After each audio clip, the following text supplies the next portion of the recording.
சனி வக்ர பயிற்சி, கும்பராசி, சதயம் நட்சத்திரம். இந்த கும்பராசி சதய நட்சத்திரக்காரர்களுக்கு தசாபுத்தி ரீதியாக இந்த சனி வக்ர பயிற்சி எப்படி இருக்கும்? ராசிக்கு 2ஆம் இடத்துல சனி பகவான் வக்ரமாகிறார். இந்த ராசிக்கு பூர்வ புண்ணியஸ்தானாதிபதினு சொல்லக்கூடிய புதனுடைய நட்சத்திரத்தில், அதாவது 2 நட்சத்திரத்தில் அவர் கனெக்ட் ஆகிறார். ரேவதி நட்சத்திரம் 2ஆம் பாதத்திலிருந்து உத்திரட்டாதி நட்சத்திரம் 2ஆம் பாதம் வரைக்கும் வரார். இப்போ ரேவதி நட்சத்திரம்னா புதனோட நட்சத்திரம், பூர்வ புண்ணியஸ்தானாதிபதி 8ஆம் அதிபதினு சொல்லக்கூடிய நட்சத்திரம். ராசி அதிபதினு சொல்லக்கூடிய விரையாதிபதினு சொல்லக்கூடிய சனியுடைய நட்சத்திரம் உத்திரட்டாதி. அந்த நட்சத்திரத்தில் சனி பகவான் வக்ரமாகிறார். குரு பார்வையில், அந்த வீடு கொடுத்த கிரகம் அவருக்கு 5ஆம் இடத்துல உச்ச வீட்டில் இருந்து குரு பார்வை சனி பகவானுக்கு. இது நல்ல ஒரு முன்னேற்றங்கள். 7.5 சனியில் ஓரளவுக்கு அந்த தாக்கம் கம்மியாகும். 7.5 சனியிலேருந்து விடுதலையான்னு கேட்காதீங்க. 7.5 சனியில் ரொம்ப நீங்கள் நெருக்கடிகளை அனுபவிச்சுட்டு வருவீங்க, பிரச்சனைகளை அடுத்தடுத்து, அதாவது ஒன்று மேலே ஒன்று வந்துனே இருக்கு இல்லையா? இப்போ அந்த பிரச்சனைகள் வராது. நீங்கள் ஏற்கனவே இருக்கிற பிரச்சனைகளை சால்வ் பண்ணுறதுக்கு உங்களுக்கு டைம் பத்தாது. ஏன்னா அந்த அளவுக்கு தான் பண்ணியிருக்கோம் இந்த சனி. ஏன்னா ராசிக்கு சனி யோகாதிபதி, லக்னாதிபதி, ராசியாதிபதி. அப்போ சனி நன்மை செய்வார், 7.5 சனியில் ஒன்றும் பண்ண மாட்டார் அப்படின்லாம் ஆரம்ப காலகட்டத்தில் சொன்னாங்க. ஆனால் அப்படியெல்லாம் இல்லை. உங்கள் பிறப்பு ஜாதகத்தில் சனி பகவான் அமர்ந்த இடம், கர்மா அடிப்படையில் நம்ம என்ன அனுபவிக்க பிறந்திருக்கிறோம் அதை பொறுத்து தான். ஒரு சில பேர் இதே 7.5 சனியில் நல்ல உச்சத்தில் இருக்காங்க, கொடி கட்டி பறந்துன்னு இருக்காங்க. அது எல்லாருமே நம்ம சொல்ல முடியாதுல்ல. நம்ம இப்படி பாசிட்டிவாக சொல்லிட்டு போயிடுவோம். ஆனால் நிறைய பேர் கஷ்டப்பட்டு 80% பேர் கஷ்டப்படுறாங்க. ஒரு 20% பேருக்கு நல்லா இருக்குது, அவ்வளோதான். அது செகண்ட் ரவுண்டு சனியெல்லாம் சொல்லியிருப்பாங்க. 2வது ரவுண்டு சனி, பொங்கு சனி நல்லா கொடுக்கும் அப்படின்னு சொல்லுவாங்க. ஆனால் பொங்கு சனி ஏன் அப்படி பண்ணலை நமக்கு அப்படின்னா என்ன காரணம் அப்படின்னா, 7.5 சனி வருது அப்படின்னாக்கா ஒரு புயல் வர மாதிரி. அந்த புயல் ஒரு கட்டடம் ஸ்ட்ராங்காக இருக்குன்னாக்கா அந்த கட்டடத்தை புயல் தாக்கும் இல்லையா? அது தாக்கிட்டே இருக்கும். ஆனால் அந்த கட்டடம் ஸ்ட்ராங்காக இருக்கிறதுனால அது என்ன பண்ணாலும் அந்த கட்டடம் ஸ்ட்ராங்காக இருக்கும். கட்டடம் ஸ்ட்ராங்குன்னு சொல்கிறது எதுனாக்கா தசா புத்தி, யோக தசையாக இருக்கணும். மறைமுக சுப தொடர்பில் இருந்தால் கூட பரவாயில்ல. அதாவது ராசிக்கோ லக்னத்துக்கோ யோகம் செய்யக்கூடிய தசையாக இருக்கணும். அவயோக தசையோ இல்லை சனி பகவானுக்கு பகை கிரக தசையோ இருந்துச்சுன்னா, இன்னொன்று அந்த நட்சத்திராதிபதியும் பார்க்கும். அந்த நட்சத்திராதிபதி பகை கிரக நட்சத்திரம் இல்லைன்னா யோகம் செய்யாத நட்சத்திரம், இது மாதிரி எதனா இருந்துச்சுனாக்கா அது அந்த கட்டடத்தை ஒரு ஆட்டி விட்டு போயிடும். அதே சுபகிரக நட்சத்திரம், சுபகிரக பார்வை, லக்ன யோகர், லக்னத்துக்கு யோகம் செய்யக்கூடிய இடத்துல இருந்து தசை பண்ணால், அந்த தசாநாதன் யோகாதிபதியோடு சேர்ந்து இருந்து தசை பண்ணுறது, எப்படி பார்த்தாலும் எப்படி நம்ம பலன் எடுத்தாலும் நல்லா இருக்குது, இது வேறு வழியே இல்லை, நல்லா இருக்குங்க அப்படின்ற மாதிரி ஒரு அமைப்பு வந்தால் மட்டும்தான் அந்த தசைங்கிறது 7.5 சனியில் தாக்கு பிடிக்கும். அதுதான் அந்த கட்டடம் ஸ்ட்ராங்காக இருக்கணும் அப்படின்றது. அது மாதிரி புயல், இந்த புயலுக்கு தப்பிச்சவங்க 20% பேர் தான். 80% பேருக்கு நிறைய பேருக்கு பிரித்து மேஞ்சிருக்கு, ரொம்ப கஷ்டத்தை கொடுத்துருக்கு இந்த சனி. இதுக்கு ராசியாதிபதி, லக்னாதிபதி, யோகாதிபதி இதெல்லாம் நிறைய சொல்லிக்கலாம். நம்ம சும்மா அடுத்தவங்களை சந்தோஷப்படுத்துறதுக்காக சொல்லிட்டு போகக்கூடாது. இருக்கிற விஷயத்த சொன்னோம்னாக்கா அது புரிதல் இருக்கும். நம்ம நெகட்டிவாக சொல்கிறோம் அப்படின்ட்டு நீங்கள் சொல்லலாம், இல்லைன்னு சொல்லலை. ஏன்னா இது ஒரு ஆலோசனை தான். இதை நம்ம சொல்லிட்டோம்னா இதுக்கேற்ற மாதிரி நீங்கள் நடந்துக்கலாம். இல்லை உங்கள் வீட்டில் அடுத்து யாருக்காவது 7.5 சனி ஆரம்பிக்குதுன்னா அவங்களுக்கு அதுக்கேற்ற மாதிரி ஒரு ஆலோசனை கொடுத்துக்கலாம் நீங்கள். அதனால் இந்த 7.5 சனியில் ராசியாதிபதி நன்மை செய்வார், நான் இல்லைன்னு சொல்லலை. அந்த தசை உங்களுக்கு நல்லா இருக்கணும் மெயினாக. இப்போ நட்சத்திரத்தில் வக்கரமாகும்போது அந்த நட்சத்திராதிபதி உங்களுக்கு நல்லா இருக்கணும். இப்போ சனி நகரக்கூடிய இடத்துல இல்லைன்னா சனி பார்க்கக்கூடிய இடத்துல ஒரு சில வக்ர கிரகங்கள் இருந்துச்சுன்னா, இப்போ ராசிக்கு 4ஆம் இடத்தை தான் பார்க்குறாரு. வேலை ரீதியாக நிறைய பேருக்கு ப்ராப்ளம் இருக்கும்.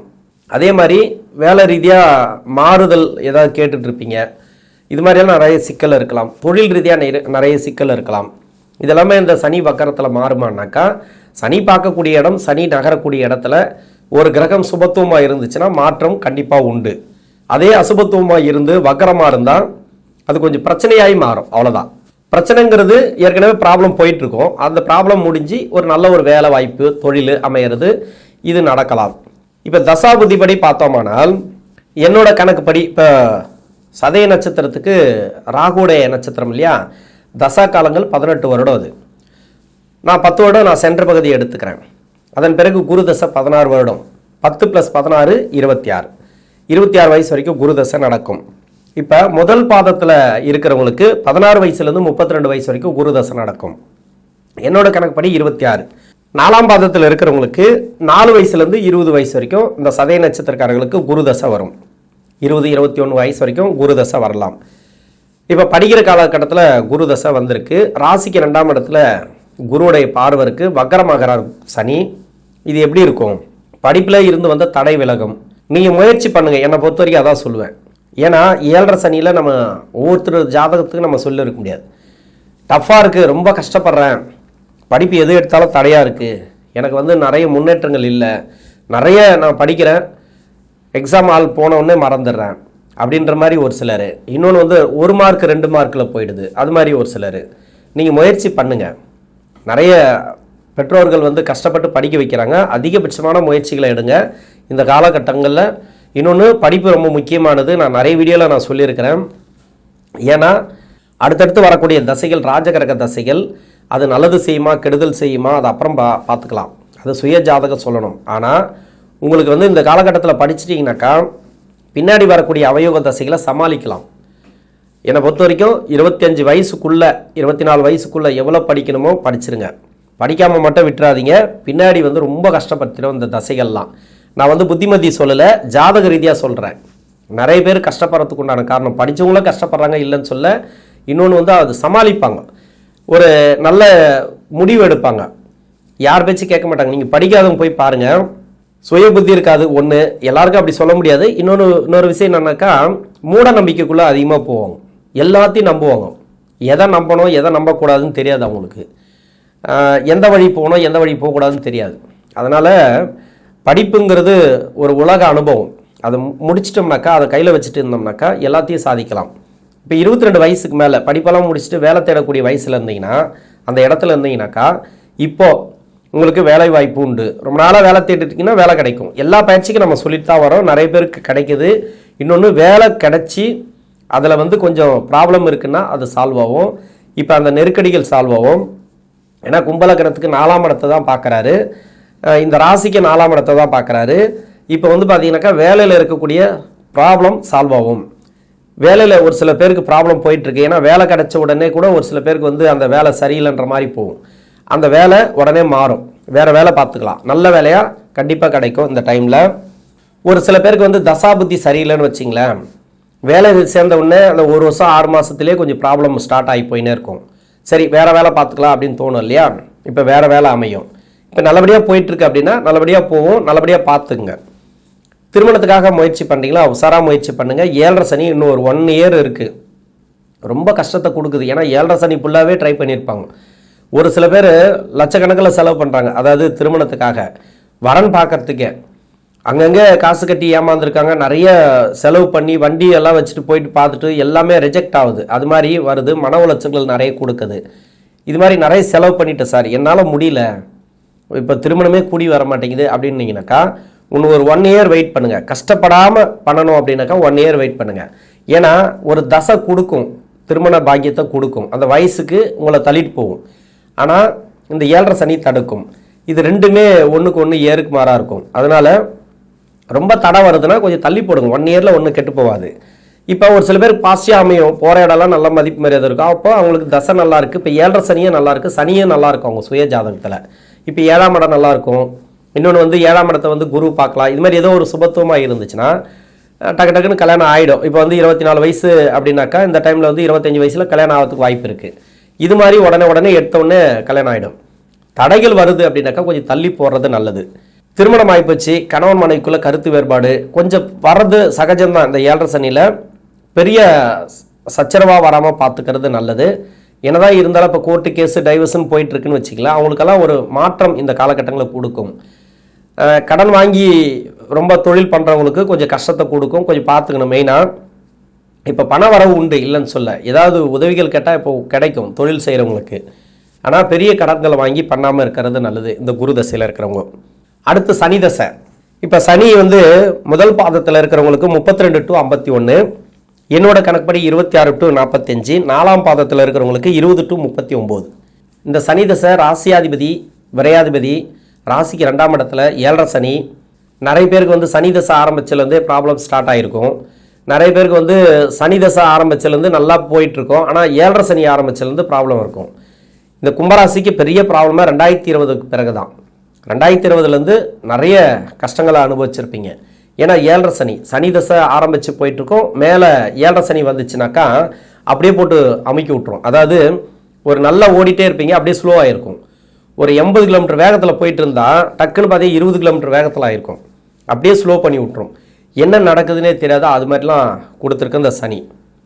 இப்போ 2ஆம் இடத்துல சனி பாத சனியாக இருக்கிறாரு. இப்போ பாத சனிக்கு வந்த பிறகு கூட 2ஆம் இடத்துல வந்தால் அதை கொடுப்பார் இது கொடுப்பாருன்னு சொல்லியிருப்பாங்க. தசை சரி இல்லைனாக்கா இது இப்படி தான் இருக்கும்.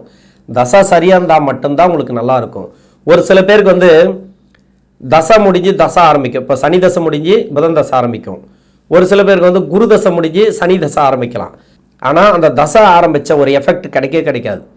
இன்னும் ஒரு 1 இயர் கிட்டத்தட்ட பார்த்தீங்கன்னாக்கா எந்த தசையாக இருந்தாலும் சரி ஒரு தசை முடிஞ்சு இன்னொரு தசை ஆரம்பிக்குதுன்னா, அதாவது பாத சனியில் நான் சொல்கிறது, ஜென்ம சனியில் தசை முடிஞ்சு இன்னொரு தசை ஆரம்பிக்குதுன்னா அந்த தசையும் நல்லாயிருக்கும், இந்த தசையும் நல்லாயிருக்கும்.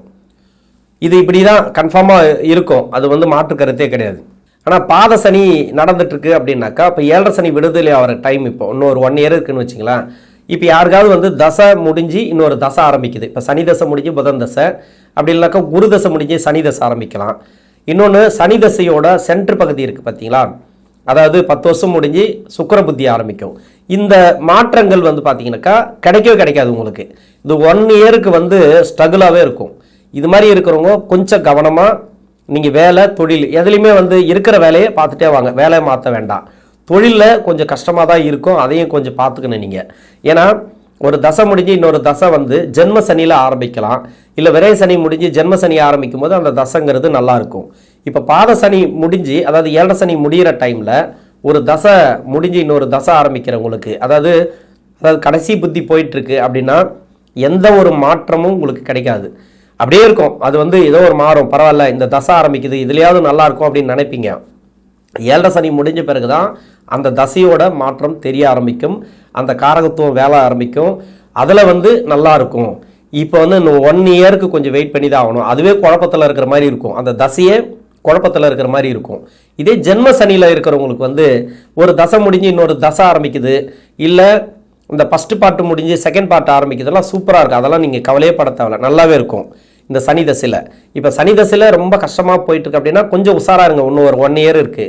நல்லபடியாக போயிட்டுருக்கு அப்படின்னா பரவாயில்ல, நல்லபடியாக போகும். இந்த சனி வக்கரத்தில் இன்னொன்று குரு பார்வையில் இருக்கிறதுனால கடன் பிரச்சனைகள் தீரும். ஏன்னா 8ஆம் அதிபதி நட்சத்திரம் கொஞ்சம் வாய் வார்த்தைகளில் கொஞ்சம் கவனம் தேவை. சொந்த பந்தங்களில் கொஞ்சம் இருக்கக்கூடிய நெருக்கடிகள் பார்த்தீங்கன்னாக்கா கொஞ்சம் அதிகமாகும். வார்த்தைகளில் கவனமாக இருக்கணும். எதையுமே வந்து நம்ம பார்த்துக்கிறது நல்லது. வாரிசுகளோட வளர்ச்சி நல்லாயிருக்கும் இந்த டைம். இதில் மட்டும் நம்ம கேரண்டி கொடுக்கலாம். வாரிசுகளோட வளர்ச்சி, அவங்களுக்கு செலவு, இதெல்லாம் பரவாயில்ல. இன்னொன்று பூர்வ புண்ணிய ஸ்தானாதிபதி தசையில் வக்கரமாகிறதுனால அந்த கோர்ட்டு கேஸ் வழக்கெல்லாம் முடியறதுக்கான வாய்ப்பு இருக்குது. அதாவது பூர்வீக சொத்து அது மாதிரி எதுவாக இருந்தாலும் சரி அந்த வரவுகள் இந்த சிறப்பாக இருக்கும் இந்த டைமில். அடுத்து புதன் தசை முதல் பாதத்தில் இருக்கிறவங்களுக்கு 51 to 68, என்னோட கணக்குப்படி 45லேருந்து 62, 4ஆம் பாதத்தில் இருக்கிறவங்களுக்கு 40 வயசுலேருந்து 57. அப்போது 40 வயசுக்கு மேலே 68 வயசுக்குள்ளே இந்த புதன் தசைங்கிறது வருது இந்த கும்பராசி சதயம் நட்சத்திரக்காரர்களுக்கு. புதன் 5ஆம் அதிபதி 8ஆம் அதிபதி அஷ்டமாதிபதி தசை. புதன் தசையில் இந்த சதய நட்சத்திரக்காரர்கள் ரொம்ப கஷ்டப்பட்டுன்னு வராங்க. ஏன்னா 8ஆம் அதிபதி தசை 5 கூடைய பலனை சனி கொடுக்கும், 8ஆம் அதிபதிக்குண்டான பலன்களையும் சனி கொடுக்கும். இப்போ 8ஆம் அதிபதிக்கு உண்டான பலன்கள் பார்த்தீங்கன்னாக்கா 2020லேருந்து புதன் தசை நடக்கிறவங்களுக்கு பிரச்சனை மேலே பிரச்சனை நடந்துட்டுருக்கு. ஏன்னா இது 8ஆம் அதிபதி தசை அப்படின்றதுனால கொஞ்சம் கஷ்டத்தை கொடுக்கும். இப்போ கும்பலக்கணமாக வந்தீங்கன்னாக்கா வேலை மாறுதல் கண்டிப்பாக உண்டு. வேலை மாற்றங்களை இந்த காலகட்டங்களில் கொடுக்கும். வேலையில் பிரச்சனை இருந்ததுன்னா அந்த பிரச்சனைகள் தீரும். இன்னொன்று மிதுன லக்னம், கன்னியா லக்னம், தனுசு லக்னம், இந்த 4 லக்னக்காரர்களுக்கும் வேலையில் இருக்கக்கூடிய நெருக்கடிகள் மாறும். உணவு பழக்க வழக்கங்களை கொஞ்சம் கவனமாக இருங்க. இன்னொன்று உடல்நலம் சம்மந்தப்பட்ட பிரச்சனைகள் இருந்துச்சுன்னா தீரும். மருத்துவ செலவுகள்லாம் கொஞ்சம் குறையத்துக்கான வாய்ப்பு இருக்குது. வாரிசுகளோட வளர்ச்சி நல்லாயிருக்கும். வீடு வாங்குறது, இடம் வாங்குறது, வீடு கட்டுறது, அது மாதிரி இடம் சம்மந்தப்பட்ட பிரச்சனைகள் இந்த காலகட்டங்களில் தீர்வுக்கு வரும். நீங்கள் யாருக்கிட்ட உதவி கேட்டாலும் இப்போ கிடைக்கும். கடன் பிரச்சனை தீரும். இன்னொன்று கடன் வாங்கி கடன் கொடுக்குறதோ, உதவிகள் கேட்குறதோ, கடன் கேட்குறதோ, இதெல்லாம் வந்து நல்ல சப்போர்ட் இருக்குது இந்த டைமில். பண விஷயத்தில் மட்டும் கொஞ்சம் கவனமாக இருங்க. 6ஆம் இடத்துல வந்து குரு இருக்கிறார். செலவுகளை கொஞ்சம் கம்மி பண்ணிக்கிறது இந்த காலகட்டங்களில் நல்லது. அடுத்து கேது தசை 58 வயசுலேருந்து 75 வயசுக்குள்ள இந்த 4 பாதத்தில் இருக்கிறவங்களுக்கும் கேது தசை வருது. அதாவது 4ஆம் பாதத்தில் இருக்கிறவங்களுக்கு 58லேருந்து 65, அது மாதிரி முதல் பாதத்தில் இருக்கிறவங்களுக்கு 68 to 75. கேது நான் ஏற்கனவே சொன்ன மாதிரி நிறைய வீடியோவில் நான் சொல்லியிருக்கிறேன். செவ்வாயோட வீட்டில் இருக்கிறவங்க, சனியோட வீட்டில் இந்த கேது பகவான் இருக்கிறவங்க நிறைய கஷ்டப்பட்டு வருவாங்க. ஏன்னா புதன் தசையில் ரொம்ப சம்பாதிச்சிருப்பாங்க, அது கேது தசையில் விட்டுருவாங்க. ஏன்னா செவ்வாய் வீட்டில் இருந்தாலே கேது பகவான் அது செவ்வாய் மாதிரி தான். ஏன்னா சனிக்கு பகை கிரகம். சமீப காலமாக 2020 ஆரம்பித்த பிறகு, இந்த 7.5 சரி ஆரம்பித்த பிறகு சனி பார்க்கக்கூடிய இடத்துலலாம் இந்த கேது இருந்தால், கேதுவுக்கு வீடு கொடுத்த கிரகம் இருந்தால் நிறைய பிரச்சனைகளை அனுபவிச்சிருப்பீங்க. வேறு எந்த ராசியில் இருந்தாலும் அந்த கேது பகவான் சனி பார்க்கக்கூடிய இடத்துல இருந்துச்சுனாக்கா நிறைய ப்ராப்ளத்தை சந்திச்சிருப்பீங்க. இப்போ ஓரளவுக்கு பரவாயில்ல, இப்போ ஓரளவுக்கு ரிலீஃப் ஆகக்கூடிய காலம் அப்படின்னு சொல்லலாம். கடன் பிரச்சனை தீரும். இது மாதிரி பண வரவு போக்குவரத்தெல்லாம் இந்த காலகட்டங்களில் நல்லாயிருக்கும். குரு பார்வை நல்லா இருக்குன்றதுனால சிறப்பு உங்களுக்கு. இன்னொன்று பொருளாதாரத்தை இந்த காலகட்டங்களில் கொடுக்கும். உடல்நலம் சம்மந்தப்பட்ட பிரச்சனைகள்லேருந்து வெளியே வருவீங்க. அதாவது மருத்துவ செலவுகள்லாம் குறையத்துக்கான வாய்ப்புகள் கூடுதலாக இருக்குது. அடுத்து சுக்கிரன் 65 வயசுக்கு மேலே 95 வயசு வரைக்கும் 4 பாதத்தில் இருக்கிறவங்களுக்கும் பின்னாடி வரக்கூடிய தசை. 62 வயசுக்கு மேலே இந்த சுக்கிர தசை அப்படிங்கிறது வருது. ராசிக்கு 4ஆம் அதிபதினு சொல்லக்கூடிய தசை. வீடு சம்மந்தப்பட்ட பிரச்சனை, இடம் சம்மந்தப்பட்டது எதுவாக இருந்தாலும் சரி, வீடு கட்டுறதோ இடம் வாங்குறதோ இந்த டைமில் நடக்கும். வாரிசுகள் நல்லா இருப்பாங்க, அவங்க இடம் வாங்குவாங்க. நீங்கள் வாங்கலாம் கூட அவங்க இடம் வாங்குவாங்க, வீடு கட்டுவாங்க. இன்னொன்று பார்த்தீங்கன்னாக்கா வீடு விற்கிறது வாங்கிறது இது மாதிரியான ப்ராப்ளம் இருந்துச்சுனாக்கா இப்போ சால்வ் ஆகும். கடன் கொடுக்கல் வாங்கல் உங்களுக்கு நல்லாயிருக்கும். பொருளாதார முன்னேற்றம் இந்த காலகட்டங்களில் நல்லாயிருக்கும். இது என்னன்னாக்கா சுக்கிரனோட வீட்டை தான் பார்க்குறாரு, இல்லை 4ஆம் இடத்தை தான் பார்க்குறார். இடம், இந்த வீடு கட்டுறது, வீடு சம்மந்தப்பட்டது, அது மட்டும்தான். உடல்நலம் சம்மந்தப்பட்டது எல்லாமே பிரச்சனைகள் உங்களுக்கு சால்வ் ஆகும். குரு பார்வையில் சனி பகவான் வக்கர பார்வை, இது சிறப்பான முன்னேற்றங்களை இந்த சுக்கிர பகவான் கொடுப்பார்.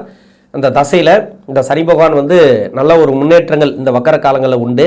இந்த கும்பராசியில் இருக்கக்கூடிய சதய நட்சத்திரக்காரர்களுக்கு நல்ல ஒரு வளர்ச்சிகளை பார்க்கக்கூடிய டைம். நன்றி.